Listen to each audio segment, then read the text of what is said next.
দাদা, তোর পায়ে ব্যান্ডেজ কেন? কি হয়েছে তোর? হ্যাঁ রে, কি হয়েছে বাবা তোর পায়ে? আয় এদিকে আয় দেখি। না মা, দিদিমণি সব ঠিক করে দিয়েছে, আর কোনো চিন্তা নেই। দিদিমণি সব ঠিক করে দিয়েছে মানে? হ্যাঁ, দিদিমণি তো সব ঠিক করে দিয়েছে।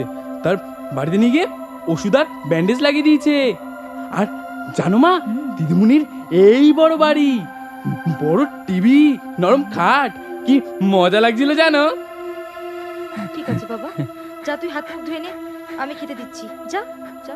না মা, খাবো না। দিদিমণির একটা দায়িত্ব আছে না, সে সব করে দিয়েছে। তুই যা পড়তে বস, যা।